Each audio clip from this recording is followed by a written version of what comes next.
नमस्कार साथियों, मैं हूं अविनाश शर्मा। आपका स्वागत है एक बार फिर से एक नई वीडियो में। तो साथियों, आपको आज इस वीडियो में हम बताएंगे 28 feet 11 inch by 20 feet 10 inch के एक फ्लोर प्लान के बारे में। ये फर्स्ट फ्लोर प्लान है और इसमें क्या कुछ आप यहाँ पर बना है उसके बारे में जानकारी दी जाएगी। तो 2 बेडरूम है, इसमें किचन है, टॉयलेट, बाथरूम दोनों रूम्स के साथ अटैच है। और साथ ही साथ जो है सबसे अच्छी बात, हम अपने कस्टमर को जो है 2 प्लान और भी देंगे, मतलब कि 3 प्लान देते हैं हम, ताकि अगर एक प्लान उन्हें अच्छा नहीं लगता तो वो दूसरा प्लान दे देते हैं, दूसरा अच्छा नहीं लगता तो तीसरा दे देते हैं, और फिर भी नहीं अच्छा लगता तो हम जो है और भी प्लान बना देते हैं। लेकिन ये ऑप्शन होते हैं दोस्तों कि अगर ऑनर, देखिए हर किसी का अलग टेस्ट होता है, अलग पसंद होती है, तो उसके हिसाब से जो है वो हम घर को डिज़ाइन करते हैं, उसके फ्लोर प्लान को डिज़ाइन करते हैं। अभी इसके बारे में बात करेंगे। सबसे पहले ज़्यादा समय ना लेते हुए सबसे पहले पैसेज एरिया से स्टार्ट करेंगे। तो 3 फीट 10 इंच जो है वो ये वाइड है पैसेज एरिया। उसके बाद ये अंदर लॉबी का भी आप देख सकते हैं जो एरिया है, जिसे पैसेज यहाँ पर 4 फीट हो चुका है, जो कि एक तरह की लॉबी भी यहाँ पर है। और उसके सामने किचन है। किचन का साइज़ है 8 feet 3 inch by 6 feet 11 inch. और उसके साथ ये बेडरूम, आप इस बेडरूम को देख सकते हैं जिसका साइज़ है 12 फीट 8 इंच बाय 12 फीट। और दूसरा बेडरूम जो है वो उसका साइज़ है 14 feet 4 inch by 11 feet 4 inch. Standard size के बेडरूम है। और यहाँ पर जो है साइज़ आप देख सकते हैं, कहीं पर भी जो है वो कोई भी स्पेस जो है उसका जो है वो वेस्टेज नहीं हुई है। हर एक स्पेस के हर एक कोने की यूटिलाइज किया गया है, जितना भी यहाँ पर स्पेस था, जितना जगह जो है वो ओनर के पास थी।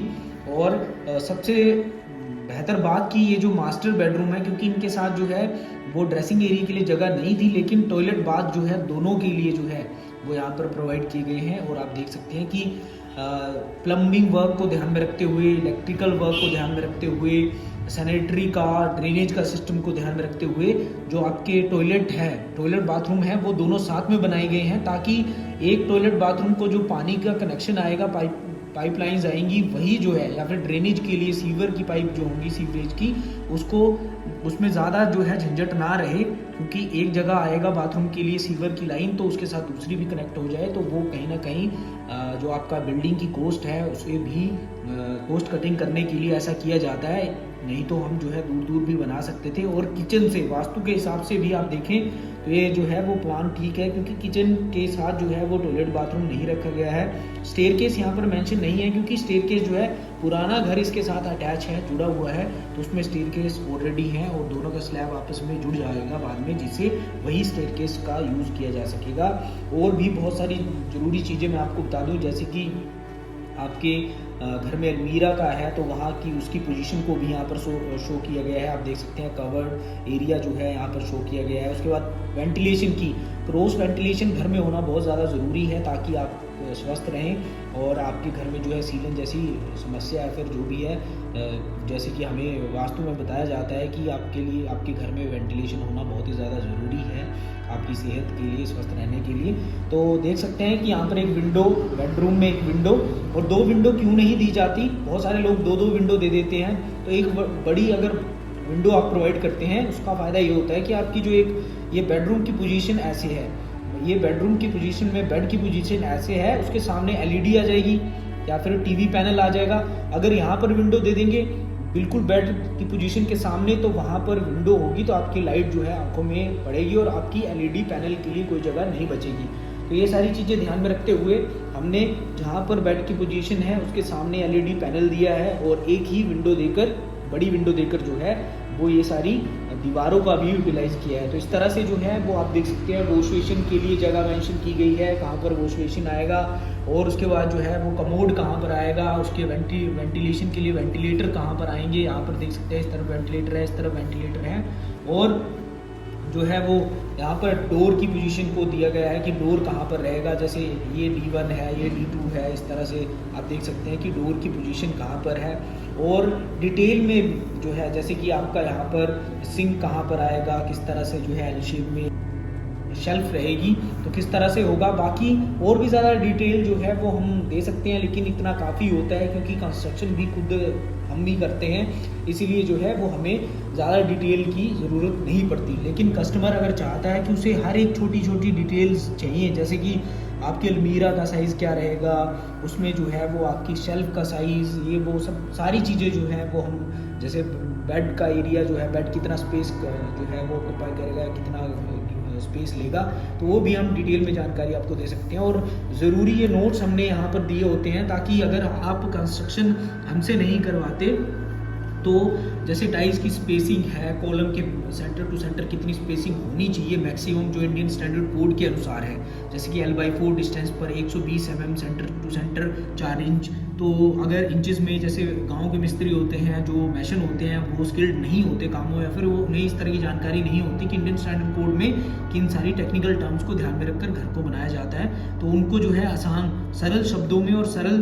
तरीके से जो है 120 mm में पता नहीं लगेगा तो 4 इंच स्पेसिंग इन बीम्स, L/4 डिस्टेंस तक इतना, क्योंकि आपने देखा होगा कि जब जंक्शन पॉइंट होता है तो अर्थक्वेक आपके हिली एरिया में ज़्यादातर ये जो प्लान्स होते हैं वो हिली एरिया के लिए होते हैं, फिर गांव के लोगों के लिए होते हैं। तो वहाँ पर अगर हिली एरिया है तो क्या होगा कि आपने देखा कि बहुत सारे घर जो है उसमें क्रैक्स आए, पिछले हिमाचल प्रदेश में पिछले जो है वो उसमें बारिश वाली समय में जो है वो कितनी बारिश हुई और लोगों के घर ढह गए या फिर गिर गए, तो कितना नुकसान हुआ। तो उनमें जो है वो किस तरह से आपको जंक्शन पॉइंट पर कितनी स्पेसिंग रखनी है वो जानकारी इसमें मेंशन है।